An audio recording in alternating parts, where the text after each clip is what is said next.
guest, Shri Chakravarti.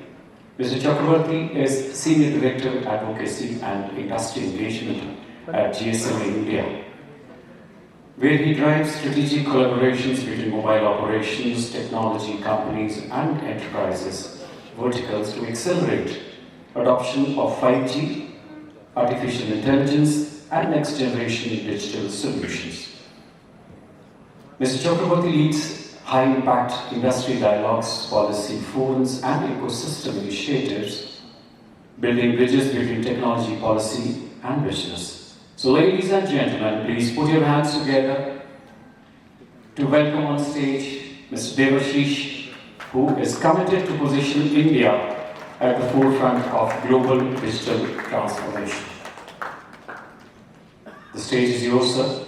I request you to kindly call the speakers and commence with the procedure for the first session. Thank you.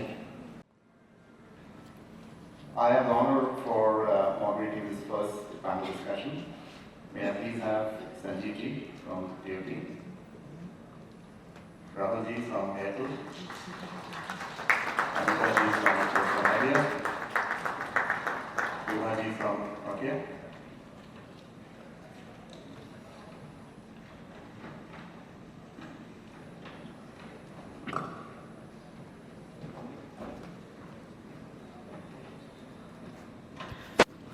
And of course, Ravi from Shri. Sorry, I clear my interactive.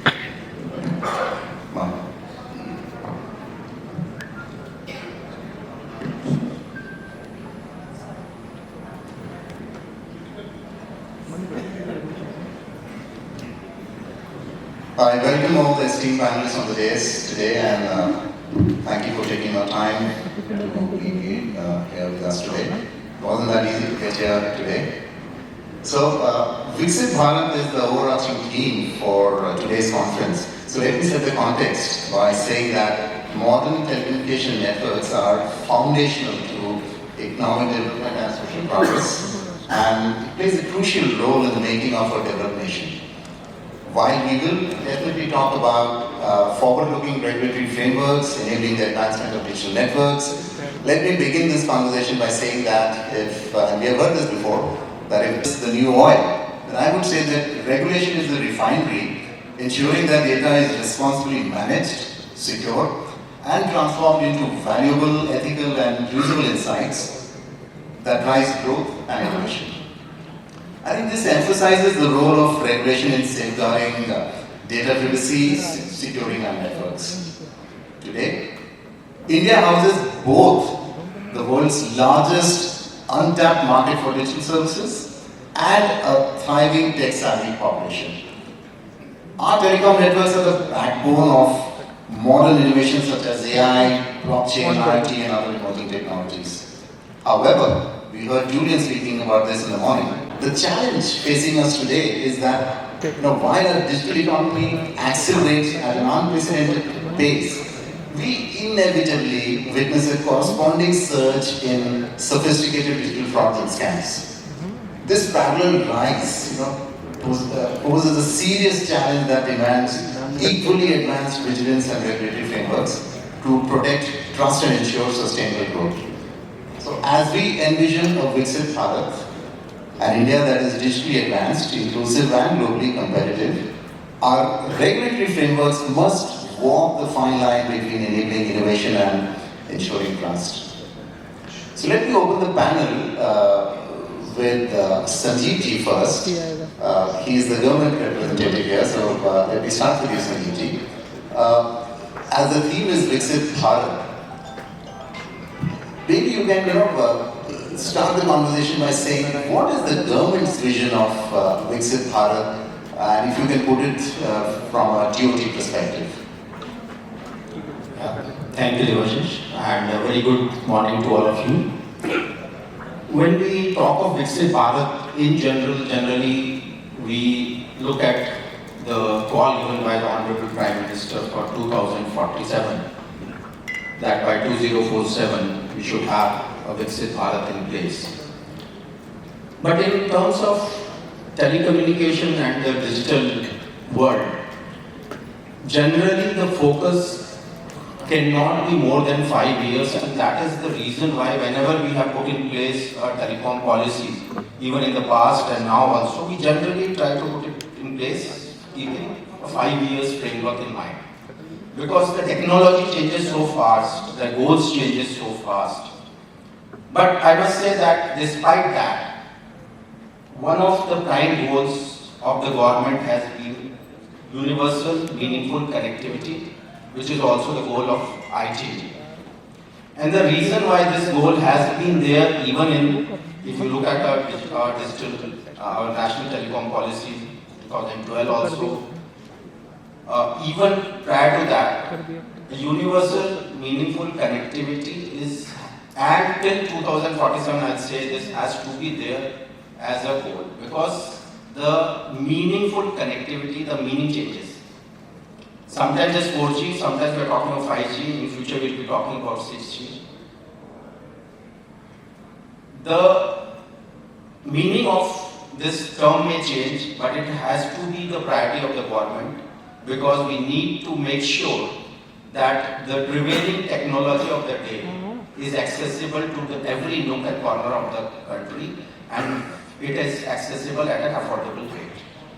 So that is going to be the priority number one of the government, whatever is the time frame we are looking at.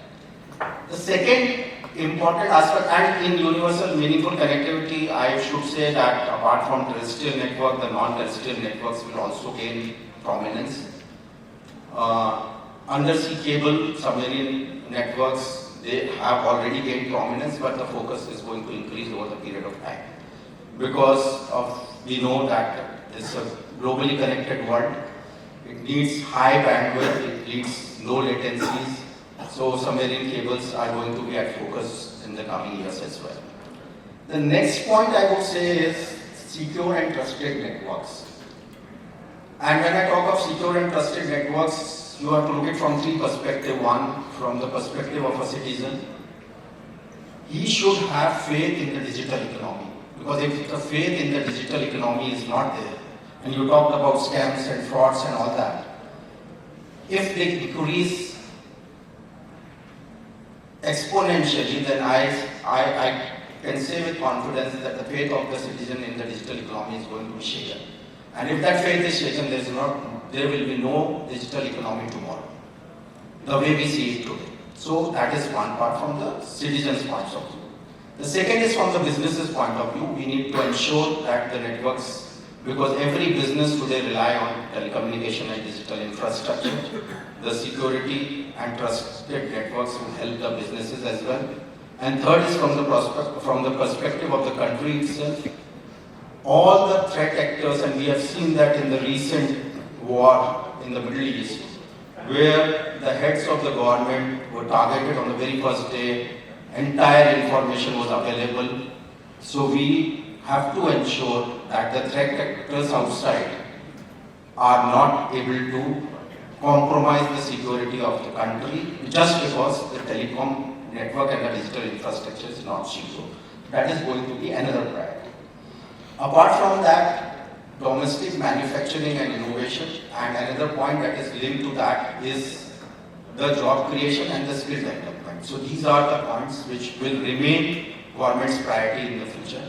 We need to ensure that our dependence on imported equipments and devices decrease over time, and we start making them within the country.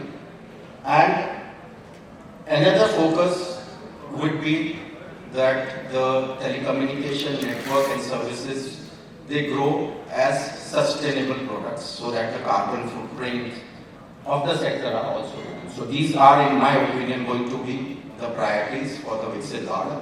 And in any future telecom policy, these are going to remain as priorities. Thank you. Thank you, Sanjeev. We'll spend some time initially on the first topic, which is the regulatory framework for advancing digital networks, before we jump into the more exciting topic of dealing with spams and frauds. So you spoke about the digital economy, and we have seen that the digital economy for our country is accelerating at an unprecedented pace. So this question is not for anyone particular, but any of the MNOs, maybe Rahul, you can start that. You would have seen many national telecom policies, over the last several years. So as India advances towards a Viksit Bharat with an increasingly digital economy, what are, and we have also seen various reforms, by the government, but still, would you like to highlight something that, what are some of the most critical reforms, that you think are still needed to realize the vision of Viksit Bharat?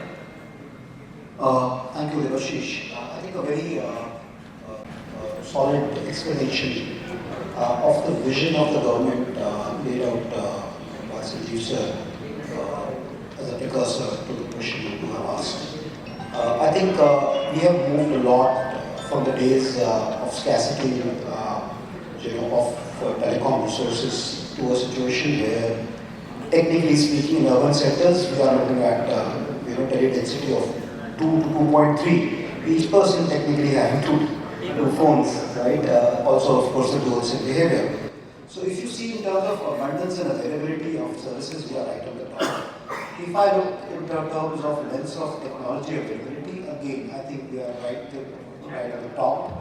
The amount of rollout which has been done, 96% of the geography of the country covered, more than 85% of the population covered. It's a large number for a country like ours. And if you go to large swaths of land in the US or in Europe, you will realize that coverage is a very big challenge out there. So those are some of the things which we have got it correct and which we have moved on.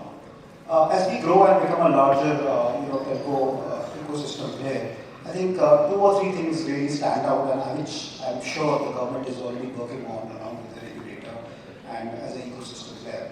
I think the first important thing is that how will we ensure that we remain sustainable to keep on investing in this infrastructure development over a period of time. And there are various facets to that growth of infrastructure. One is, do we have enabling policies for you to continuously invest into the networks, because we are looking at technology life cycles which are increasingly shortening now, right? So the 2G lasted for 15 years, the 3G even shorter, 4G, and before we even sorted out 4G fully, we had 5G, and now there's a discussion of the next phase of the technological growth. So you require a humongous amount of capital in this business. So that is one lens which we have to say, that how do we create opportunities for the operators to be sustainably, continuously invest in the networks.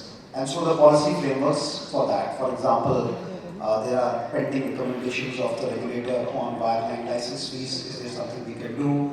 Currently, the regulator itself is seized of backhaul. How do we really strengthen the backhaul and the charging for the backhaul? These are important issues, which require consideration. And of course, remember Mr. Mitra in the morning mentioned about the interconnect regulation, which is also going to be up for debate. So that's one part of how do we create the capital for the for the growth. I think the second important part is that how do we then, which also Mr. Sharma alluded to, was how do we really get leadership in terms of what are we trying to do in terms of setting up our networks. Right today, if you look at our networks, large part of our networks are running, on core and RAN, which operators themselves are trying to develop. Right? My company, for example, employs more than 13,000 engineers, out of which more than 3,000 are R&D engineers. Right? So you can say I'm a telco, but I'm also a digital company. I'm also doing digital infrastructure creation. So how do we then create IPs for the future?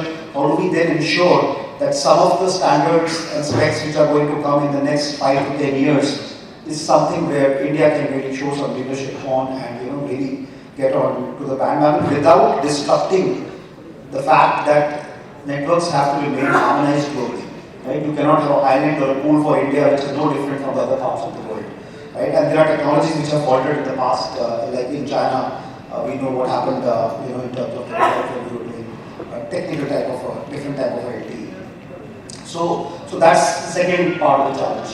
Third part of the challenge is how, given that you are increasingly now relying on this infrastructure for a lot of other things. For example, the entire jam rests on a basic infrastructure of the mobile phone. The UPI, right, is something which is really riding today because you have access, to the mobile phone. Now, how do we then, given that there is a large amount, and there were figures available last, I think, month, on the amount of transactions we are doing through UPI. Now, imagine if the safety and security of that is compromised, right? So how do you then create an atmosphere of safety and trust, to the people, so they are able to freely use this infrastructure for really transacting their day-to-day lives? So I think these are the three parts of things which I think the government will have to consider as it tries to go ahead. I'm very happy to share also that whatever drafts have been shared by through industry associations with us really talk about some of these things already being part and parcel of the policy. I think one part which we thought should have been addressed better is really related to the fact that the responsibility for making this entire ecosystem safe is not just on telcos. Right? It's a wider responsibility. There are other platforms also, which are part of this journey, and they should also be equally made responsible to ensure that the system remains safe. I think those are the top things which I would like to say. Thanks, Rahul, for those comments. I think you nicely covered the technology, obsolescence part.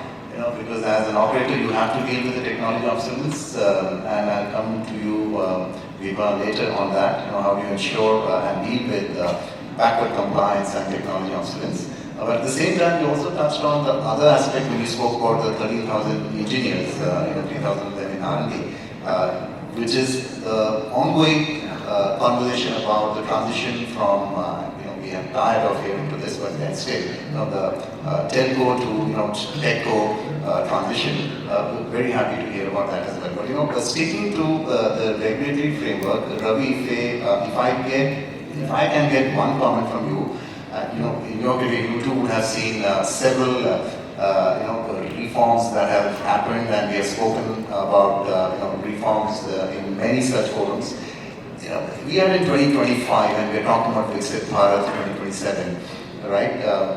I don't think any one of us will have that foresight, what's going to happen 20 years, sitting here today. But still, looking at what is it that you might need as an operator? You are representing a very large operator. Is there any reform you still think will be good to have, Ravi? Thanks. The topic of our topic is very relevant about Viksit Bharat. We have to think what Viksit Bharat would be after 10 years or 20 years or 30 years, and what kind of reforms are required. Obviously, you first have to see where we will be or where we want to be, so that we know that what are the interventions required. So if you have to just imagine where we would be after 20 years, as happens in AI. So if you have to predict, you have to go to history. So if you see where we were 20-25 years ago. So I was just thinking when you were speaking that when I was to apply for IIT exam, it took 2 days to get a background. If you tell our children today that to make the fee for a competitive exam, you will have to stand in the bank queue for 2 days to get a background to file there. They will not actually agree with you. That this is totally incorrect, it cannot happen. You just click, scan a QR code and make the payment. So that realized 25 years ago we were not there. Probably their children will not agree after 25 years with them that in 2025 we were struggling or discussing about connectivity or many other things which we are discussing now. So probably all these things may be of past, and even the next generation may not even agree that these were problems. So that's what I think I see this Bharat as. And this is all about, when I see Viksit Bharat, I see this as an informed society, educated society. And information is king. You just imagine in 2020 during the COVID time when primary class children were using the digital online classes. We have never imagined that year ago when we were in a study. So all these parts, what we see today used to be part of the sci-fi animation movies, but we are able to see today on ground. We see drones, we see robots, we see so many things. AI is nothing but regression, predicting future after seeing your past. So the same thing happens here. When we have to create an informed society, the digital India has played the most important role, and connectivity is the central pillar to that digital India. So how do we ensure that the connectivity never becomes the bottleneck in the Viksit Bharat and connecting to the society? There are 3-4 elements to it. First is the resources. So the industry should always have sufficient resources, whether it is in the form of capital, in the form of resources like spectrum, ROW and many other things. So the government or the policy should ensure that the sufficient resources are always available. The second is affordability. Because the consumer should be able to afford, whether it is mobile or satellite or fixed connectivity or end-to-end IoT. If it is not affordable, probably we will not be able to penetrate. That's why probably in last 7-8 years we have seen how the penetration happening because of the affordability. The third I would say is obviously the actual capital being deployed in the form of technology or technology.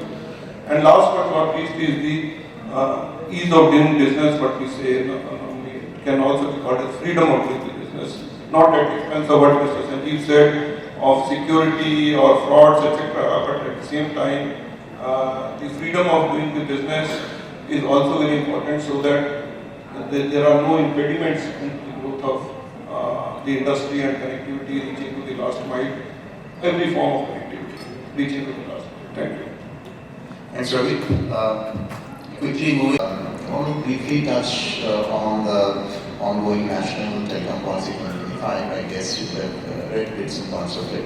And since we are talking about Viksit Bharat, so considering the ambitious goals of NDP 2025 to transform India into a digitally empowered economy, how do you see this policy's initiatives around regulatory simplification, enabling faster network expansion? Although we have deployed 5G as one of the fastest deployments anywhere in the world, do you see this policy's initiatives for around regulatory simplification, for better expansion, faster expansion and innovation? Thank you for the question, Devashish. Good morning, everyone. I think the NTP 2025 is beautifully timed. We are talking about Viksit Bharat and we are talking about the 2047 timeline. So in the next 22 years, there is a lot to be done. And the policy framework and the draft as it stands today sets the pace and ground for a very robust development, for a very robust roadmap ahead. So if I just cite one of RBI's 2024 reports, which very boldly calls out that all of the world in various economies, the digital economy contributes to about 10% of national GDP. But in India, the contribution is almost double. It's more than 20% of national GDP, which is dependent on the digital economy. I think that comes with a lot of responsibility for all of us. And that's what excites passion, that's what excites innovation, that's what excites boldness in all the players, all the different stakeholders who have a role to play towards this. So NTP, well-timed, Viksit Bharat 47, a great goal, and we know the journey is going to be very, very action-packed. Having said that, and the previous speakers did speak about it, there is one, with all this excitement, a number of parameters which need a little bit of alignment and restructuring. You mentioned regulatory refinery, right? So we need to refine a few things, and that's why constant engagement with the government becomes super important. One of the things was ease of doing business, the cost of doing business, rationalization of levies, things we've been talking about for quite some time. But one point I'd just like to speak about is responsibility.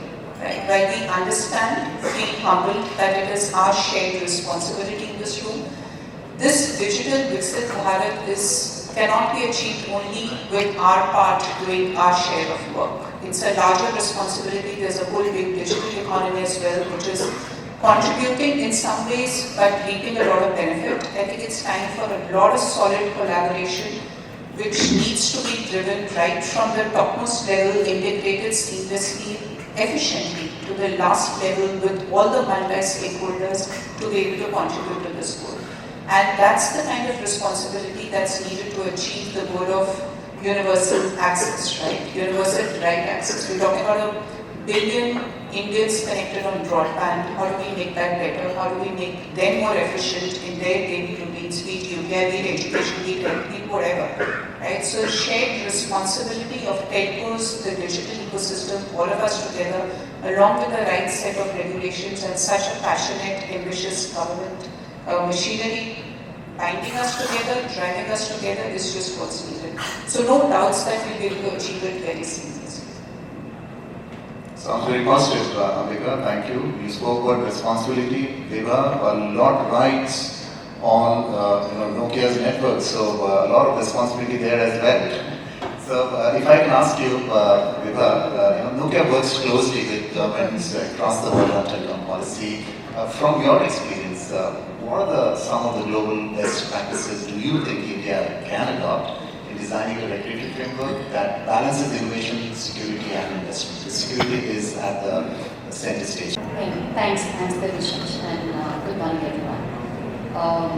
I think you said that security is at the center of what we do.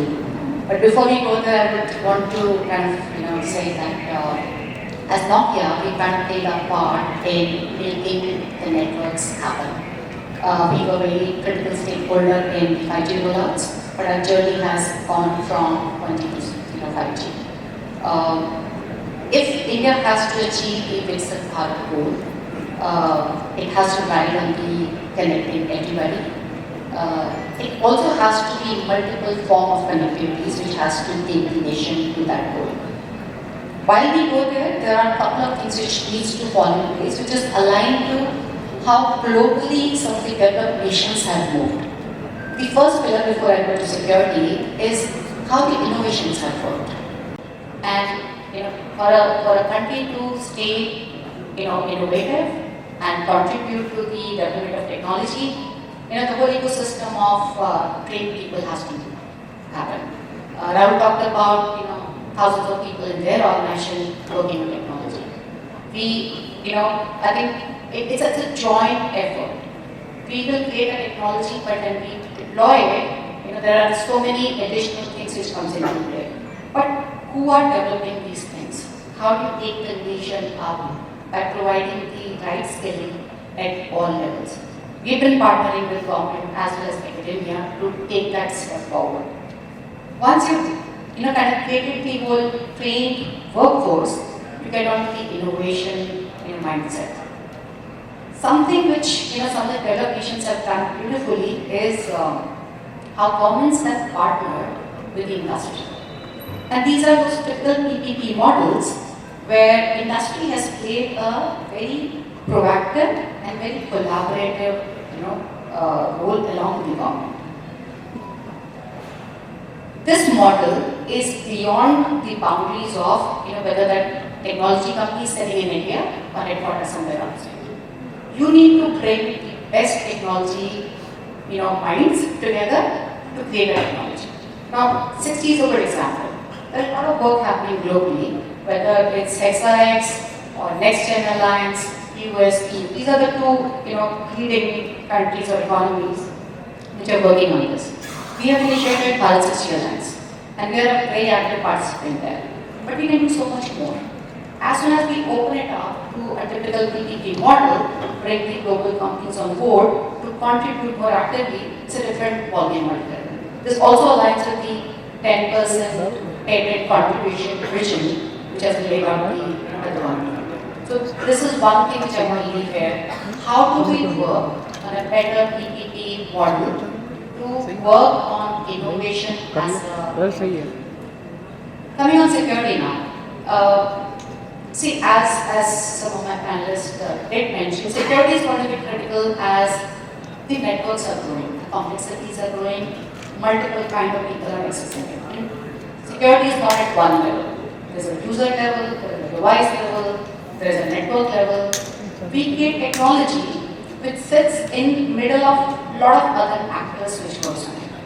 Now, how do you make the whole network and maybe the access safe? There are a lot of international harmonized, methods of doing that. Now, I would like to mention two of them. You guys have done phenomenal work by GSMA in creating a framework which is called NISAs, right?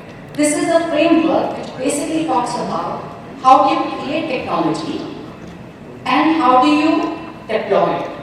It does not do a little bit of a micromanagement on you want to test the product and deploy it. The test is at a point of time.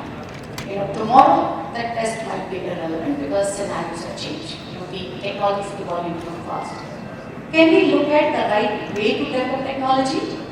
Looking at globally harmonized, processes, and what we develop here or what we test here is the same thing what maybe EU is using or Australia is using or Japan is using. So we need to work on a little bit of a harmonized way to test, certify, which is mutually unacceptable. We do not want to be in a scenario where every country is doing something on its own. The second one is common criteria, which takes care of products across IP and telecom. We've been talking about telco to telco, right? So the boundaries are going away. The same products goes across both the segments. These are two very known, standard, established ways to do the security, at least at the technology level. Can we look at adopting those rather than reinventing things and contributing from our side? That's my point. So thanks for bringing that topic of NESAs, which is an initiative from GSMA, focused for all the network equipment manufacturers. And that is one of the work groups, and the other work group from GSMA is the FASG, right? For the securities work group, frauds and securities. A lot of activity happens in these work groups. So moving on to the second topic of spams and digital frauds, how do we deal with them while our networks are going at an unprecedented pace? So again, coming back to you, Sanjeev ji, we were together in just a few weeks back in another discussion where we were talking about this particular topic, and you beautifully spoke about the Sanchar Sathi initiative, right? Before I come to the MNOs and take their views, I think it will be only apt if you start with the Sanchar Sathi initiative, what it is, what has it done, what's the intention of deploying it, what is the scope further, what are the possibilities? So, Sanchar Sathi has been one of the most successful initiatives of the government. And when we started dealing with this problem of misuse of telecom resources in cyber frauds and cyber crimes, we realized that there were certain gaps that needs to be filled, and one of them was how do we basically empower the citizen, engage with them to understand what type of frauds they are facing. And second was that once we have known what are the frauds, can we do some analysis and share it with some stakeholders and work with them in collaboration. And third was how do we use technology to basically do all this analysis and to do some preventive action around frauds. And for all that, we came up with the digital intelligence platform, which is part of the Sanchar Sathi initiative, where there are 600 plus organizations, including right from all the law enforcement agencies, 540 plus banks, GSTN, and you name it, and all the agencies of the government are there, almost all of them are there on that digital intelligence platform. At the citizen side, we have a Sanchar Sathi portal and an app where we try to engage with the citizens, where we have provided them with the n number of different facilities. The main being that they can report any any fraud call that they receive. They can know the number of connections in their name. they can report a lost or stolen handset. So these are some of the main facilities. By providing a platform where any suspected communication can be reported, whether it's a call, a WhatsApp or a message, we have basically come up with a true Jan Bhagidari concept where the citizen is at the forefront, acting as the first line of defense against the cyber frauds, and they are reporting to us. So over the period we have around 4.75 lakh people have reported to us different type of frauds, and based on that we have taken action around 37 lakh numbers, which is quite a meaningful action. And one of the citizens, I would say, we recently called him to meet the minister also. He has made around 350 plus complaints on the Sanchar Sathi portal, and those complaints have resulted, they were so genuine complaints, they have resulted in disconnection of around 42,000 telecom resources. So you can understand how a citizen can become a cyber warrior and can be the front face in the war against the cyber fraud. So that is what the Sanchar Sathi is doing. Apart from that, as part of this Sanchar Sathi initiative, we have also put in place certain technological based tools and using artificial intelligence and big data analysis. Astra is one of them, where we use facial deduplication method to find out fake and forged document based connections that have been taken. And based on this, we have disconnected around 82 lakh mobile telephones. Apart from that, another initiative that has been talked around is the international spoof call prevention. You have to understand that the methodology of cyber frauds keeps on changing. It started with the Chamtara type of methodology where a local phishing attempt fraudster used to call and do frauds, and now we have moved into a very, very syndicated global network which work from Southeast Asian countries. And there they use the capabilities of CLI spoofing, where the call looks like as if it's coming from an Indian number. And the moment this system was put in place, and the telecom service providers have been very, they have been instrumental and have been collaborating with us on this initiative. And they have put in place, in fact, they themselves have come out with this initiative where a database is maintained and the international calls which are coming from outside. If the number is not in that database, the calls are dropped. And on the very first day, we dropped around 1.35 crore calls, and that indicates what basically the Southeast Asian country fraud, the hotspots are doing at this moment, making calls in crores per day. So that's another system. Now we have come out with financial fraud risk indicator, which is again a part of Sanchar Sathi initiative. We are trying to, the time a number is reported to us, it goes into a re-verification cycle, which generally takes around 15 days. But 15 days is a large enough period for any fraudster to basically misuse the resource and just throw it off. So what we started doing is that the moment it is reported to us, we try to put it into a risk category, and basis on that, on our analysis and various linkage analysis, we try to put that number into a very high risk or medium risk category.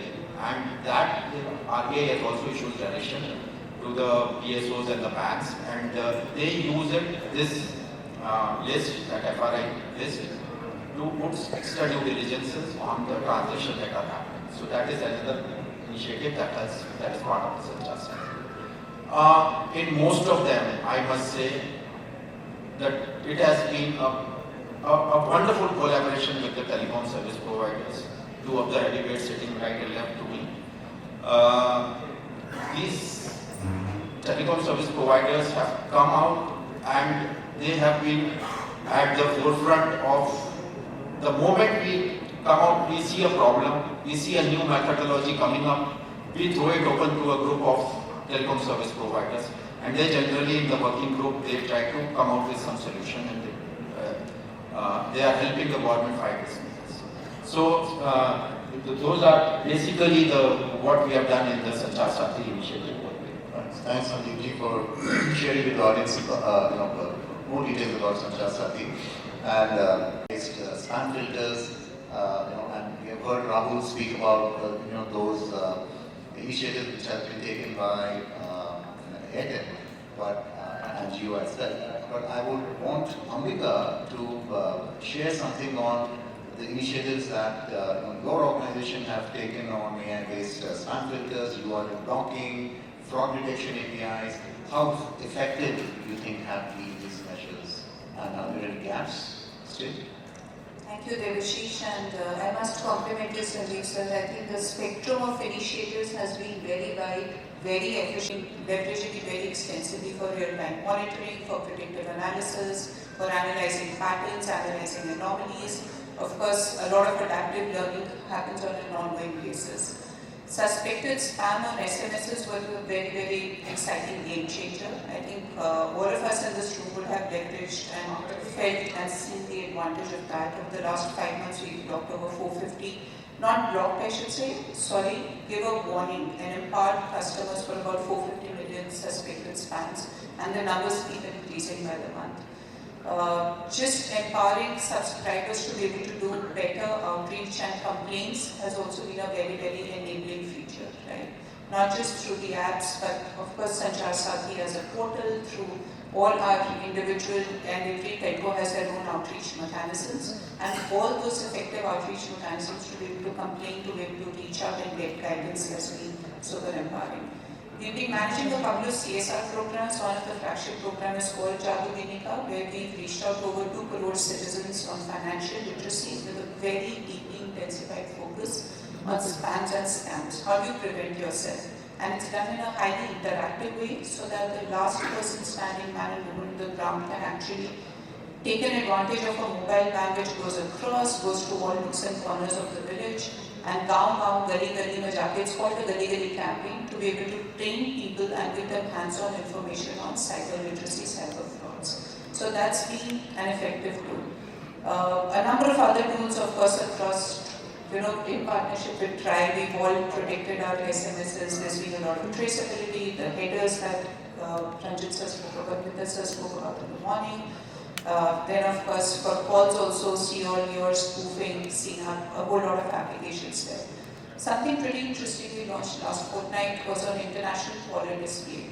So if I get an international call from France or from Rwanda or from, let's say, Liberia, I know there is nobody who needs to call me, and if I get a display call coming from Nigeria, I choose as a subscriber, I am empowered to not pick it up and not respond to it. So that's been like a very unique, first of its kind of feature.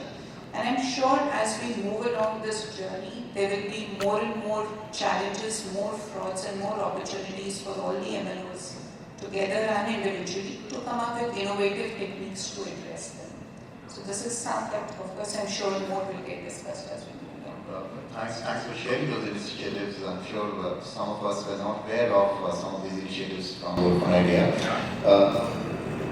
Rahul, Airtel has, I think this has been a super hit program which was launched, and you spoke about this during the MWC Barcelona this year at the CRO Summit as well, in front of several CROs and CEOs from the APAC region. AI-based spam filters, what Airtel has launched. If you can share briefly, what has been the impact of that? And since it is AI-based, has it been learning on its own? And is there a second version, third version you're planning? Yeah, thank you, Devashish, for that question. So first of all, as I said, and as has been alluded to by earlier speakers, there is not just one way to address this entire spam and scam ecosystem.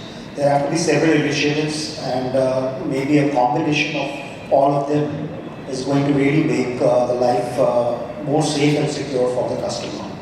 Mr. Sharma mentioned about a lot of campaigns which the DOT and the operators have collaborated on and worked together on, and Ambika also mentioned a few. What we have tried to solve is really to understand the pattern of how a spammer looks like, right? And that's where the AI comes into the picture. Because what we are talking about is not just a few hundred people or few thousand people or few lakh people. What we are talking about are more than billion amounts of call happening on the network on a daily basis. Right? There is no manual process which you can really deploy to address those situations. So what we really started working on over a year back was to really see what will a spammer look like. Will you be making, for example, calls to all 22 service areas in the country every hour? Would you be having only outgoing or no incoming calls, or only incoming and no outgoing calls? Right? Would you be frequently changing your SIM card? Would you be frequently, showing a pattern of changing your devices? So a combination of 250 of such parameters is what we fed into our AI engine, and we came up with this product where we are able to predict with nearly 99.9% accuracy that looks to be a pattern of a spam. Right? And that's how we started, telling this warning on the screen of the phone, saying Airtel warning spam.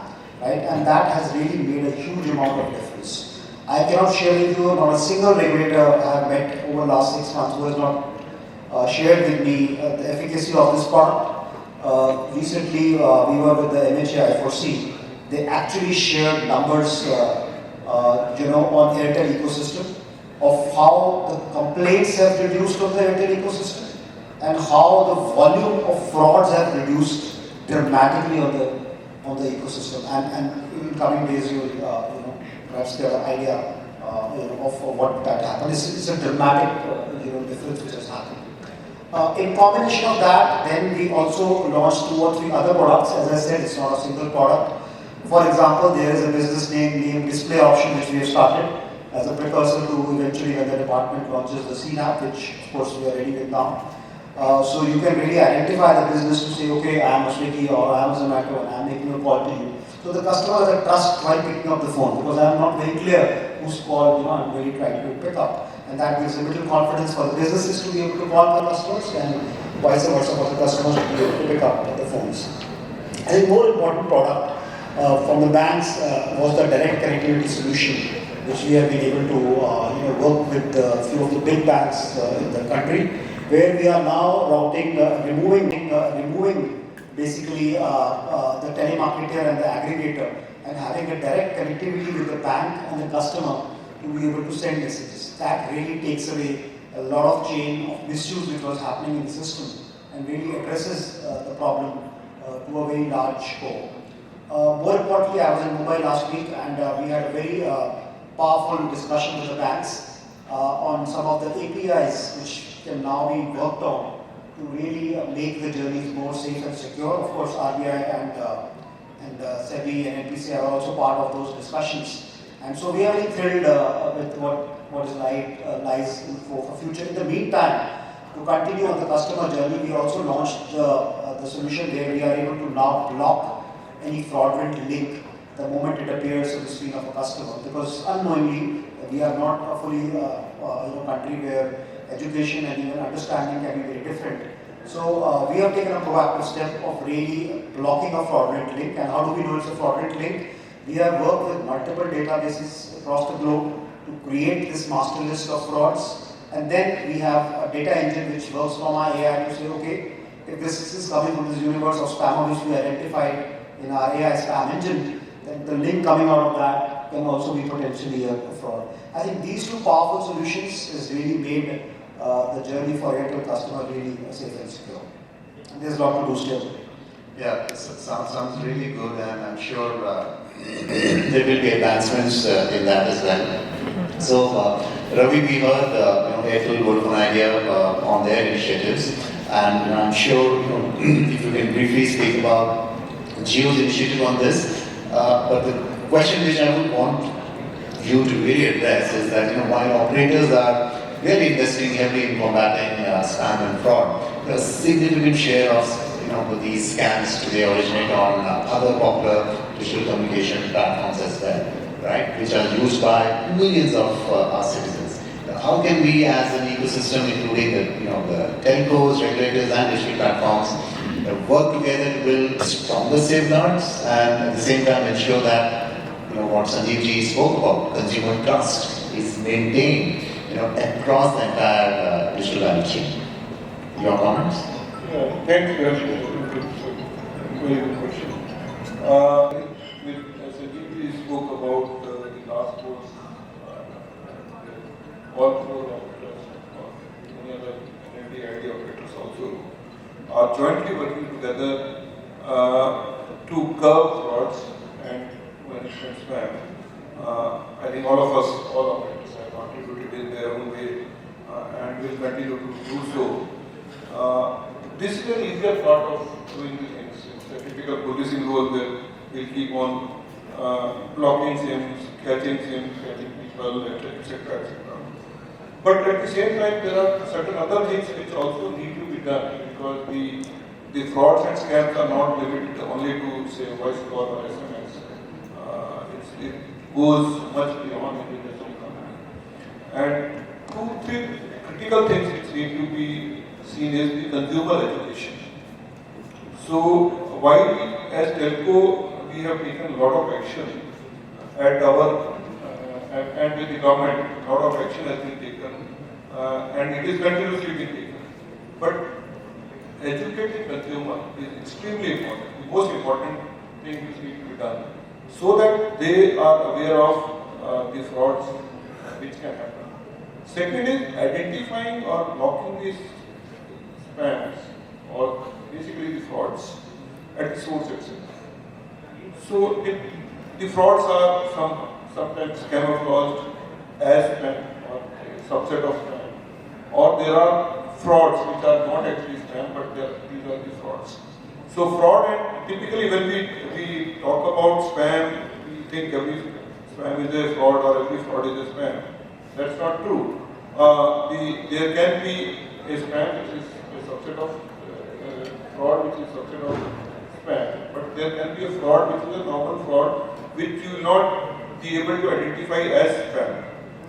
So most of the tools which are being deployed may not be able to identify such kind of frauds, where the customer education, consumer education is extremely important. That's one part. I think we all industry, as a next step, what are the next things we have? As a next step, now all of us need to move towards that. Second, where we need to work is how can we block these frauds at the source itself. So where the source comes, there may be a typical fraud e-commerce website which is doing fraud, or the people who are coming. So the connection rate, when we may be blocking a lot of numbers, we may be making the job difficult for them, so that they need to find other alternatives to reach to the consumers where they want to create fraud. Those are the things which we are doing. But the action against the people who are actually doing this fraud is very low, abysmal. So how can we ensure that the real culprits are also penalized by the way of, number one, a suitable law and regulations, doing so, and also ensuring that the operating regulations are made in such a way that the people who are fraudsters, whether these are camouflaged as spammers, are also made responsible to ensure that they don't cause that. So that fear is yet not there. That fear also needs to be there. I think that's what I feel are the next things which need to be done. Sure. Thanks, Ravi. Rahul, Ravi was also talking about mostly the financial frauds, right? And these financial frauds often involve both the telcos and the banks, right? So, what do you think? How can cross-sector collaboration here between telcos, banks, and regulators, like RBI, can we institutionalize them to mitigate the risks? Is there a way? Absolutely. I think Sanjeev sir already mentioned about the launch of the fraud risk certificate. I think it's one good effort to really start working, on that sort of framework. And globally also there are a lot of efforts being made by various forums to see that how do we reach a point. I can share with you as Airtel, we are working very collaboratively with a few other ecosystem stakeholders, for example Google, right, to really see what more can be done collaboratively to define the process. In my discussions, with the regulators, they are very keen to work together with all stakeholders, not just with the government, for example, G2G, but even with all other stakeholders in the market to really see how do they remove the pain. Few initiatives which can be taken immediately, of course, is to start creating this master database of what we think is a potential spammer or a scammer behavior, right? And really start seeing what more action can be taken to address those. More importantly, there is a large amount of platform disparity when we are addressing spam.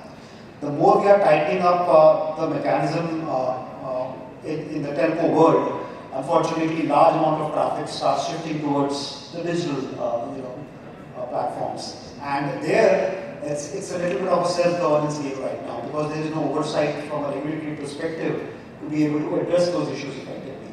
I think that is one area. I think the TR has already seized of it. In fact, TR has written to the Ministry of Information Technology using the JCOR platform to say that there has to be more discussion of how do we really get that part of the ecosystem also involved. So I absolutely agree. There's a lot of frameworks which are already in place and are being made, and these can be built up into a very solid framework for action. So, to quickly continue that, do you also think that, as a telco, there is an ongoing investment which has to be done to ensure that, in technology and infrastructure to deal with all of this? And if yes, how do you see the ecosystem, that includes operators, OTT players, government agencies working together to, come and maybe in a way, share that? I think, see, as far as costing and all is concerned, what is most important to us as a telco is the safety and the security and the trust of the user. And that's also the vision which Sanjeev sir highlighted, is the vision that we need to create an infrastructure which is safe and secure. Cost is a factor, always will remain, but doesn't take away the primary focus on how we really want to focus on that particular aspect. Also, if the system is secure and safe, there is going to be increased usage, which should address any concerns which an operator might really have. In my own experience, I feel that customer starts deviating towards the fact that he wants to be safe and secure.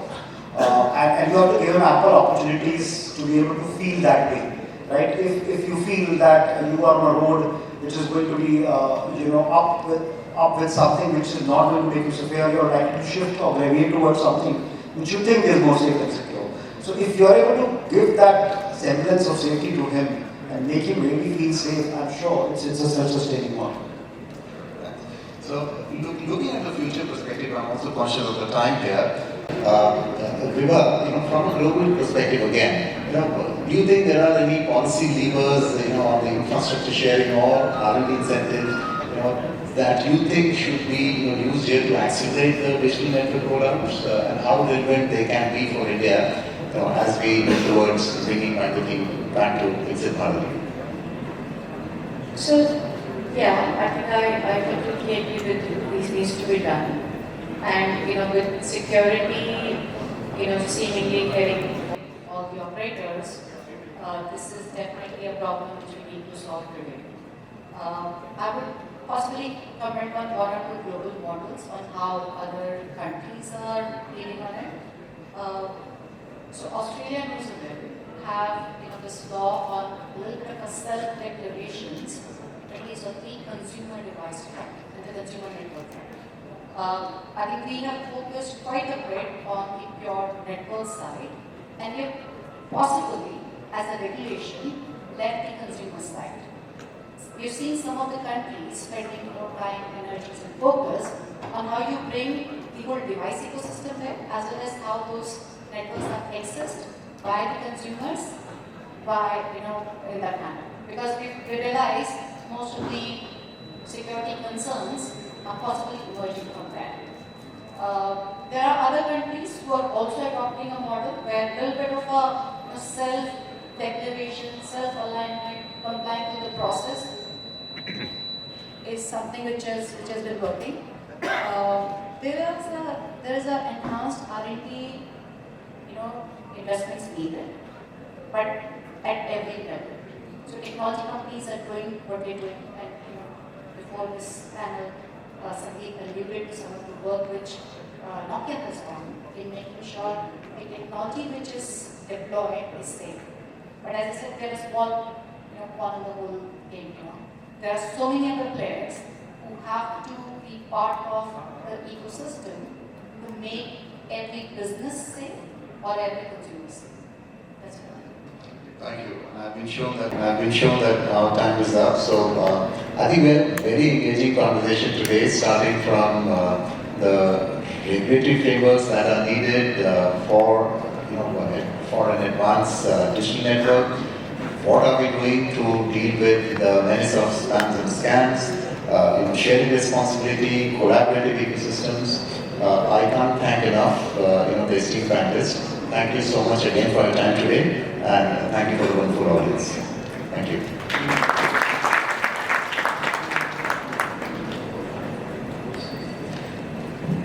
Thank you very much, sir. On behalf of CUI, a huge thanks to our distinguished panelists.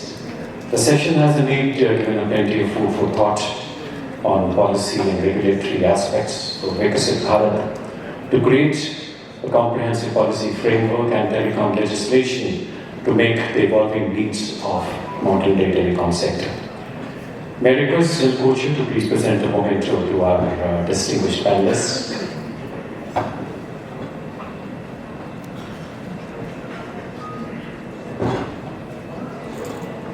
So Shri Ambika Khurana, Chief Regulatory and Corporate Affairs Officer, Vodafone Idea. A big round of applause, ladies and gentlemen. Thank you very much, ma'am.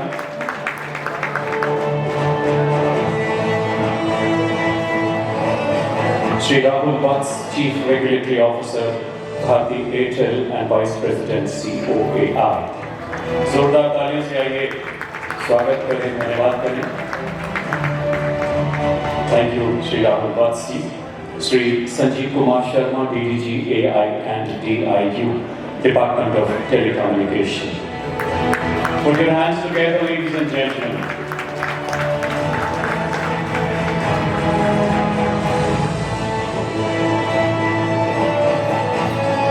Dr. Ravi, Gandhi, President and Chief Regulatory Officer, Reliance Retail and Reliance Jio.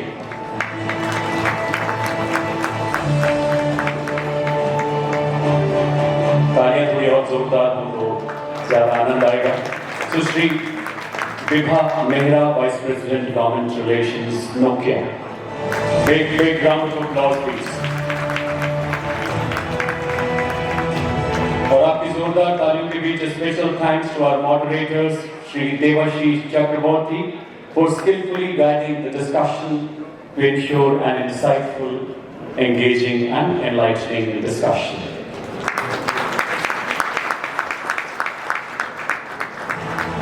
And thanks to this wonderful audience. एक बार आप सबके लिए भी तालियां for being patient and for your attention and interest. Let's put our hands together as we come to the end of the first session. We shall shortly embark on the second session. Let's have a 2 minutes break.